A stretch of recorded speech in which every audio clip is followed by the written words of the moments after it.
मोक्षमार्गस्य नेतारं भेत्तारं कर्मभूभृतां ज्ञातारं विश्वतत्त्वानां वन्दे तद्गुणलब्धये। अब अपन जो है जो अधोलोक के बाद जो मध्यलोक है और ऊपर ऊर्ध्वलोक है, तो ऊर्ध्वलोक का वर्णन बाद में आएगा। थोड़ा मध्यलोक के बारे में समझते हैं और फिर इसके बाद सूत्र को भी देखते हैं। एक बार मध्यलोक को स्लाइड के माध्यम से देखते हैं। मध्यलोक आप यहाँ पर स्लाइड में देख रहे हैं, मध्यलोक लिखा हुआ है। अब इसकी लंबाई, चौड़ाई और ऊंचाई ये अपन को जानना है। लंबाई तो उसकी 1 राजू ही है। कितनी है? 1 राजू है। यदि इसकी चौड़ाई में जाते हैं तो इसकी चौड़ाई भी कितनी है? 1 राजू है।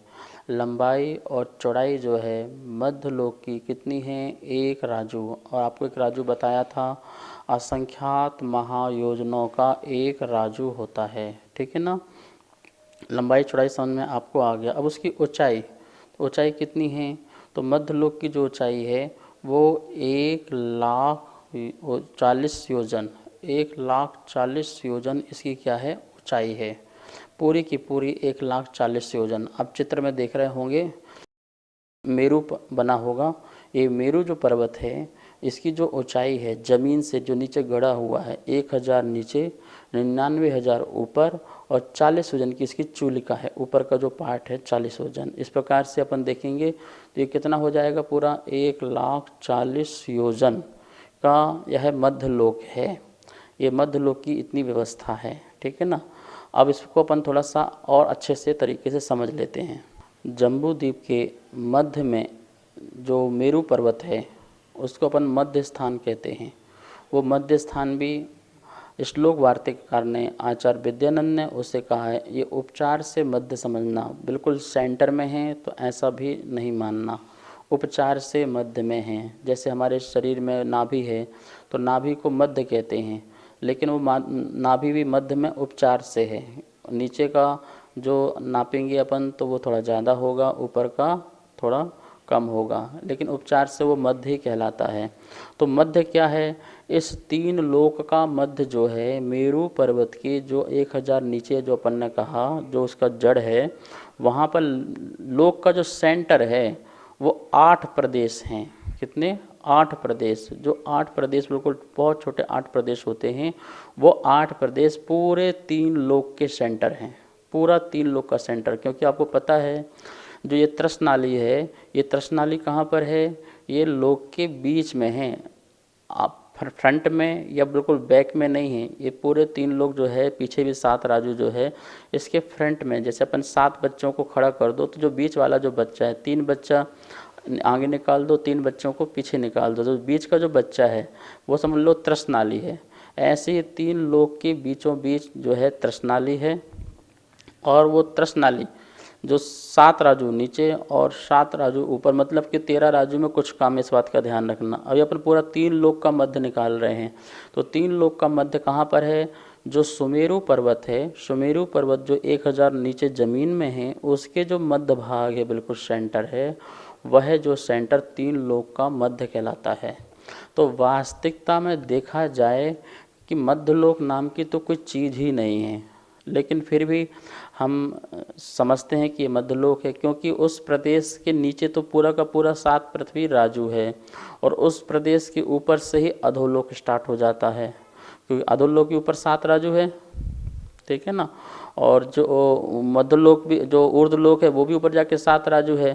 तो जब ऊपर भी 7 राजू और नीचे भी 7 राजू, तो जो मध्य प्रदेश हैं उसके बीच में मध्यलोक कैसे बन सकता है? लेकिन फिर भी उपचार से कथन करने से बनता है। क्यों? क्योंकि राजू का माप जो है, एक राजू भी असंख्यात महायोजनों का होता है और उस असंख्यात महायोजन में 1,40,000 योजन कोई ज़्यादा नहीं कहलाता है। इसलिए वो बीच का जो स्थान है, उस स्थान में जितनी मेरू की हाइट है और चूलिका की हाइट है, उतनी हाइट को अपन क्या मान लेते हैं? मध्यलोक। और मान क्या लेते हैं? वो है ही है। जम्बू द्वीप में वो सुमेरु पर्वत है ही है। तो पूरा वो जो 2.5 द्वीप है अथवा असंख्यात द्वीप समुद्र हैं, उस स्थान पर वो सारा का सारा उसे मध्यलोक मानते हैं। मध्यलोक की उसको व्यवस्था मानते हैं। उपचार से ही मध्यलोक है। वैसे देखा जाए तो ऊर्ध्वलोक का ही पार्ट हो जाता है वो। अधोलोक का पार्ट तो हो नहीं सकता, वो अधोलोक का पार्ट नहीं हो सकता। लेकिन वो देखा जाए कि मध्य लोक का जो पार्ट अपन कह रहे हैं 1,40,000 योजन, वो भी क्योंकि 8 प्रदेश के ऊपर से है तो वो भी कहीं ना कहीं ऊर्ध्वलोक का ही सारा का सारा पार्ट है। लेकिन ऊर्ध्वलोक में वो जो राजू है, राजू का माप बहुत ज़्यादा है, तो इसलिए अपन उसमें यदि छोटी सी चीज़ 1,40,000 योजन को, जो जहाँ पर मनुष्य हैं, त्रियंच हैं, ज्योतिषी देवों का विचरण है, सूर्य, चार तारे आदि जिसमें परिक्रमा लगा रहे हैं, और ये बैंतर आदि के देव भी वहाँ पर निवास कर रहे हैं, तो अपन इसको मध्यलोक कहा। इतने स्थान को मध्यलोक, आपको समझ में आ गया होगा मैं क्या कहना चाह रहा हूँ कि मध्यलोक कहाँ पर है, कहाँ से स्टार्ट है, और वो मध्यलोक भी ऊर्ध्वलोक की कुछ पार्ट में आता है। वो तो बहुत सात राजू बहुत है, छोटे से स्थान पर क्या बोलते हैं कि मध्यलोक का स्थान पाया जाता है। अब हम सब लोगों को इसी मध्यलोक में क्या क्या है, मध्यलोक की क्या क्या व्यवस्था है, तो इसको पढ़ने के लिए अपन यहाँ पर 7वां नंबर का सूत्र पढ़ेंगे। आप सब लोग अपनी जिनवाणी में सूत्र निकाल लेंगे और एक बार हम बोलेंगे, दोबारा सभी आप लोग पढ़ेंगे। जम्बूद्वीप जम्बूद्वीप लवणोदादयः लवणोदादयः शुभनामानो शुभनामानो द्वीपसमुद्रः द्वीपसमुद्राः जम्बूद्वीप जम्बूद्वीप लवणोदादयः लवणोदादयः शुभनामानो शुभनामानो द्वीपसमुद्रः द्वीपसमुद्राः। इस प्रकार से सूत्र का उच्चारण हुआ। अब अपन इस सूत्र को बोर्ड के माध्यम से एक बार देखते हैं। तृतीय अध्याय का सूत्र नंबर 7 है। ध्यान से देखिए क्या लिखा है। जम्बू द्वीप, दीप नहीं बोलना, द्वीप है, ठीक है ना, दा में वा भी लगा, द्वीप है।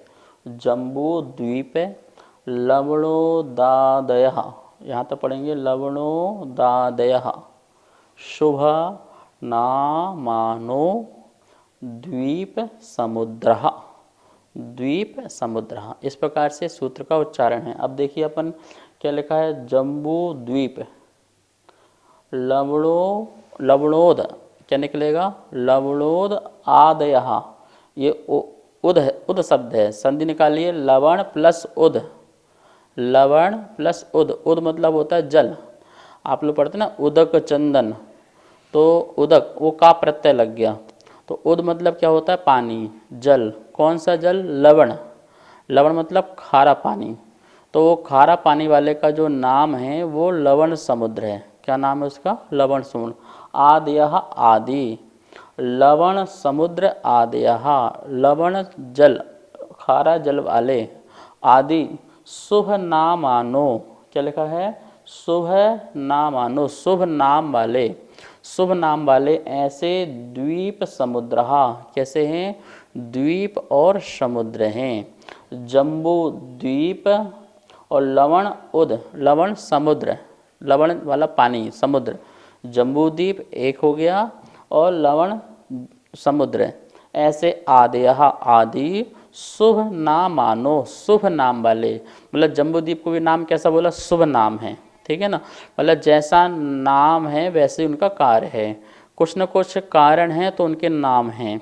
तो जम्बू द्वीप और लवण समुद्र आदयः आदयः आदि ऐसे शुभ नामानो, शुभ शुभ नाम वाले द्वीप समुद्र, बहुवचन लग गया ना यहाँ पर, देखिए यहाँ पर है बहुवचन, क्या है, बहुवचन, मतलब बालकौ बालकः बालकौ बालकः, तो बहुवचन में। ऐसे मतलब द्वीप समुद्र एक दो नहीं है, ऐसे बहुत सारे द्वीप और बहुत सारे समुद्र हैं। कितने हैं, तो असंख्यात द्वीप हैं और असंख्यात समुद्र हैं, ऐसे असंख्यात द्वीप समुद्र हैं, ठीक है ना।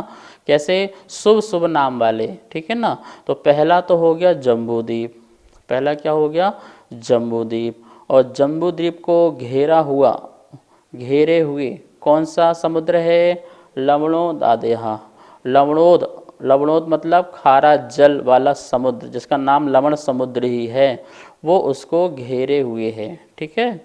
इस प्रकार से असंख्यात द्वीप, असंख्यात समुद्र इस मध्य लोक में हैं, इस मध्य लोक में हैं। तो पहला कौन सा द्वीप है, जम्बू द्वीप ही है। पहला द्वीप क्या है? जम्बू नाम का द्वीप है। कौन सा नाम है? जम्बू नाम का पहला द्वीप है और लवण नाम का पहला समुद्र है। तो इस प्रकार से पहला जम्बू द्वीप, फिर दूसरा लवण समुद्र, फिर एक दूसरा द्वीप, फिर एक और समुद्र, फिर एक द्वीप, फिर एक समुद्र, ऐसे द्वीप समुद्र द्वीप समुद्र द्वीप समुद्र, ऐसे इस प्रकार से असंख्यात द्वीप समुद्र इस मध्यलोक में एक राजू में पाए जाते हैं। आचार्य श्री नमोस्तु। जैसे असंख्यात द्वीप बताए हैं आपने, तो हम किस द्वीप में रहते हैं? मध्यलोक में जो असंख्यात द्वीप समुद्र बताए हैं, तो इस मध्यलोक का जो सबसे पहला द्वीप है, अर्थात इस मध्यलोक का जो बीच का जो द्वीप है, मध्य का जो द्वीप है, वो जम्बू द्वीप है। और उसी जम्बू द्वीप के अपन भारत क्षेत्र के आरखंड में रहते हैं। अब भारत क्षेत्र क्या है, आरखंड क्या है, ये जम्बू द्वीप में क्या क्या व्यवस्था है और क्या क्या होते हैं, और आगे के द्वीप समुद्र कैसे कैसे हैं, इनकी जानकारी अपन आगे सूत्रों में लेंगे। अब देखिए यहाँ पर अपन देखते हैं कि आचार्य भगवान बताना चाह रहे हैं कि हम कहाँ कहाँ पर रहते हैं और हम कहाँ कहाँ पर निवास कर चुके हैं।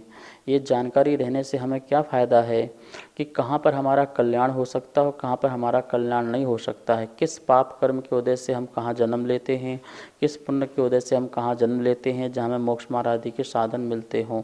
यह ज्ञात हो जाने पर हम उस प्रकार का पुरुषार्थ कर सकते हैं और अपने जीवन को सफल और सार्थक भी कर सकते हैं। अपन ने देखा कि इस मध्यलोक में अनेक द्वीप और अनेक समुद्र यहाँ पाए जाते हैं। अब उन द्वीप समुद्रों की क्या व्यवस्था है, तो आचार्य भगवान अपने 8वें नंबर के सूत्र में बता रहे हैं।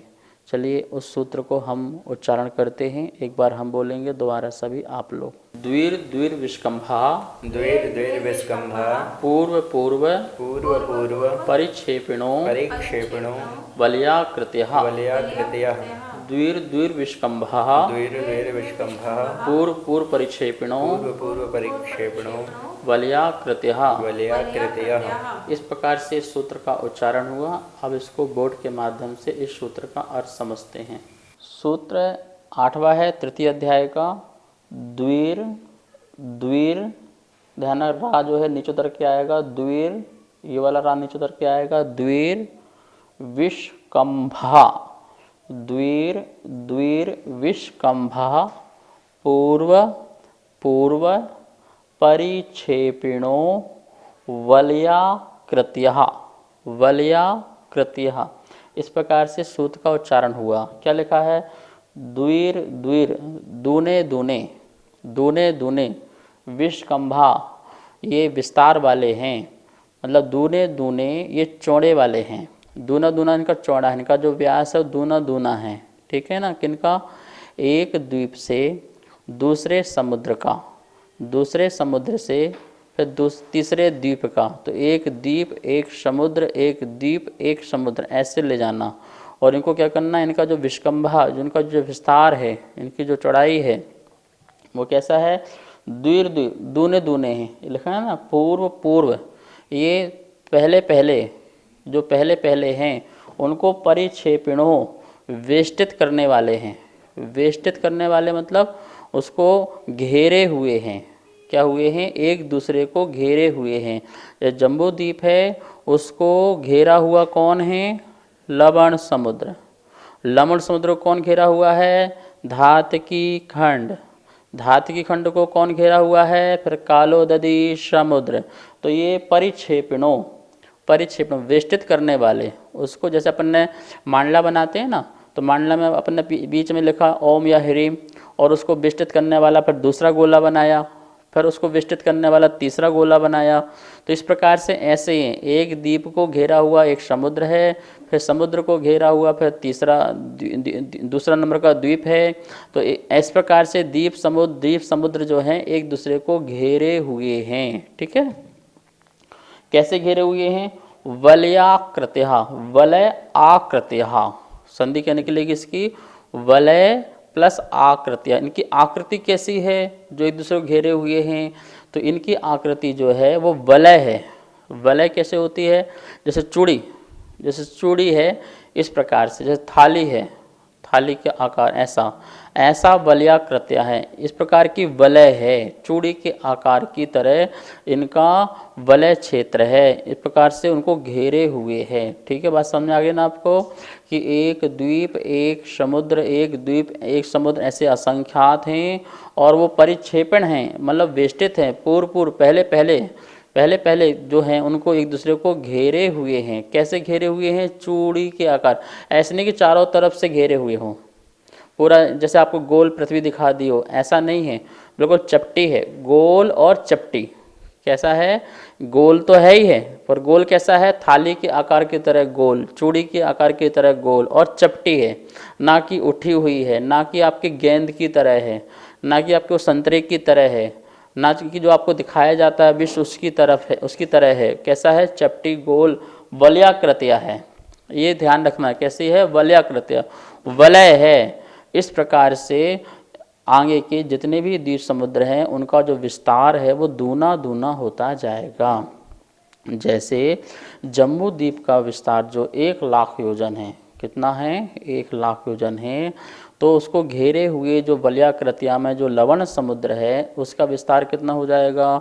2,00,000 योजन का। कितना हो जाएगा? 2,00,000। और इस प्रकार से फिर आगे द्वीप आएगा तो उसका कितना हो जाएगा? 4,00,000 हो जाएगा। तो अपन देखेंगे वो कैसे होगा। इस प्रकार से आपने इस सूत्र को ये समझ लिया होगा। तो देखिए अपन को जम्बू द्वीप देखना है। सबसे पहले जम्बू द्वीप कहाँ पर है? ये देखिए, ये पूरा आपको दिखाई दे रहा है, ये जम्बू द्वीप है। ठीक है ना, जम्बू द्वीप, जम्बू नाम का द्वीप, ये पूरा का पूरा 1,00,000 योजन का विस्तार वाला है। मतलब यहाँ से लेकर यहाँ तक आप जाएंगे तो ये कितना होगा? 1,00,000 योजन। इसकी जो चौड़ाई है जो है कितनी है? वो 1,00,000 योजन व्यास वाला है पूरा ये। ठीक है ना। तो इस प्रकार से ये जम्बू द्वीप है। इस जम्बू द्वीप को घेरे हुए, जैसे अपन ने सूत्र में पढ़ा हुआ है, वलयाकृत्य, वलय के आकार से, ये दूसरा वलय। वैसे देखा जाए तो वलय सबसे पहले कौन कहलाएगा? लवण समुद्र पहला वलय कहलाएगा, क्योंकि जम्बू द्वीप तो एक ही हो गया, वो मध्य में हो गया।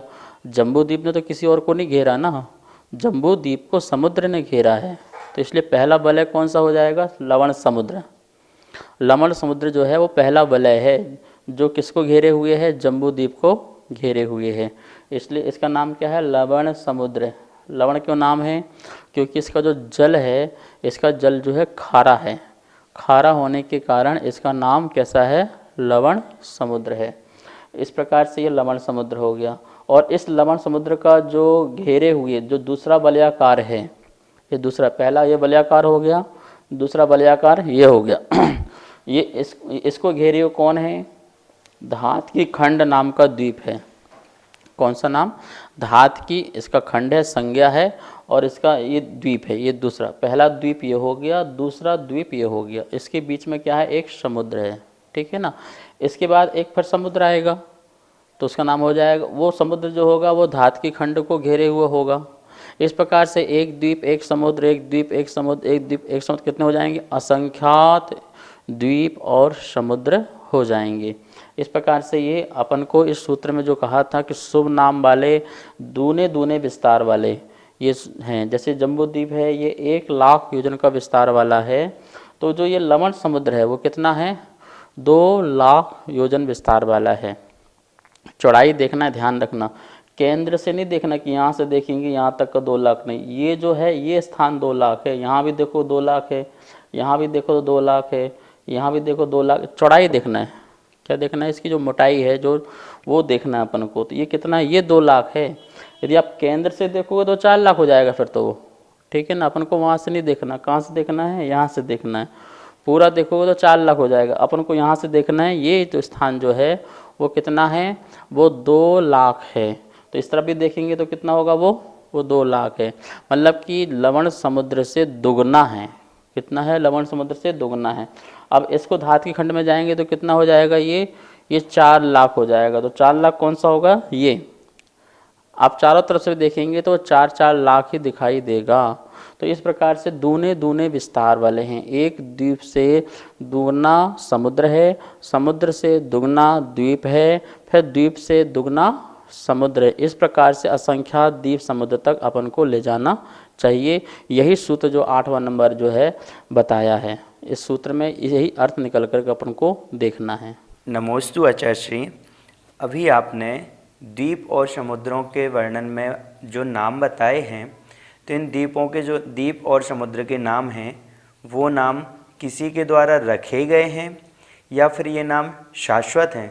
कृपया जिज्ञासा का समाधान कीजिए। नमोस्तु आचार्य श्री। जो ये नाम हैं, चूँकि रचना अकृत्रिम है तो नाम भी अकृत्रिम है। पूरा 3 लोक की जो रचना आने वाली है, अधोलोक की अपने देखी, मध्य लोक की चल रही है, ऊर्ध्व लोक की आने वाली है, तो पूरा जो 3 लोक है, वैसे 3 लोक भी अकृत्रिम है, इसे किसी ने बनाया नहीं है, तो अनादि से है, तो इसके नाम भी कैसे हैं?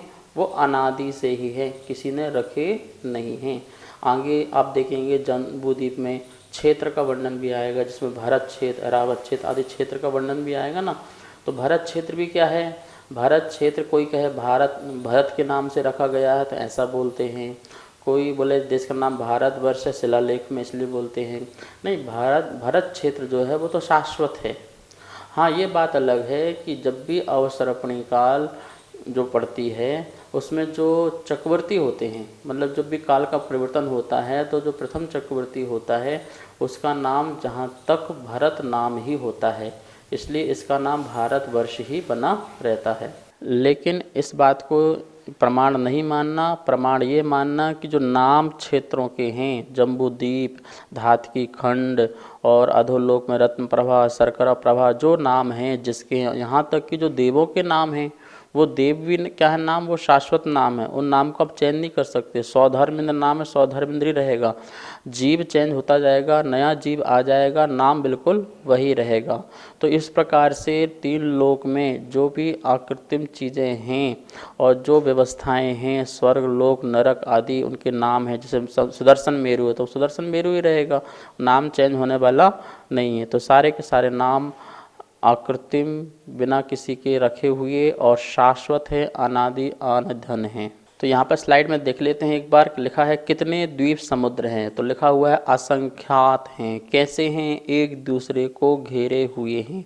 असंख्यात मतलब कितना, तो 2.5 उद्धार पल में जितने समय हैं, 2.5 पल कितना होता है, तो नीचे लिखा हुआ है 25 कोड़ा कोड़ी पल का यह जितने समय हैं वो 2.5 उद्धार पल्ल हैं। मतलब पल्ल मतलब गड्ढा जो आपको बताया था सागर वाला, तो उसमें जो उद्धार पल्ल हैं उसमें कितने समय लगते हैं वो देखना है। वैसे तो एक पल्ल में जो है 20 कोड़ा कोड़ी, एक उद्धार पल्ल में 20 कोड़ा कोड़ी पल्ल लगते हैं, ठीक है ना। अब अपन ने 2.5 लिया है तो कितना हो गया, 25 कोड़ा कोड़ी पल्ल हो गया है। और ये कैसे हैं, उत्तर दूने दूने व्यास वाले हैं और शुभ नाम वाले हैं। इस प्रकार से अपन ने जो सूत्र पढ़ा है उसका ये अपन ने यहाँ पर अर्थ देखा है। शेष विषय को अपन कल देखेंगे। अब अपन सब लोग जिनवाणी स्तुति करते हैं। जा वाणी के ज्ञान से सूझे लोकालो, सो वाणी मस्तक धरो सदा देत हो दो। हे जनवाणी भारती तो हे जपो दिन रेन, जो तेरा शरणा धरे सो पावे सुख चैन। सभी को बहुत बहुत मंगल आशीर्वाद। जय जिनेन्द्र। जैसा कि आप सभी यहाँ पर देख रहे हैं, आचार्य श्री के द्वारा जैन पाठशाला में तत्वार्थ सूत्र का सरलीकरण करके चित्रों और स्लाइडों के माध्यम से जो अध्ययन कराया जा रहा है, उसी अध्ययन का यहाँ पर चित्रों स्लाइडों के माध्यम के साथ में यह पुस्तक यहाँ पर प्रिंट होकर के प्रथम अध्याय की पुस्तक हमारे पास में आ चुकी है। जो भी महानुभाव इस पुस्तक को मंगवाना चाहते हैं, नीचे दिए गए नंबर पर आप संपर्क कर सकते हैं। एवं यदि कोई महानुभाव अगले अध्याय, द्वितीय, तृतीय आदि अध्यायों की यदि पुस्तक छपवाना चाहते हैं, उनके भाव बन रहे हैं, तो भी नीचे दिए गए नंबरों पर संपर्क कर सकते हैं।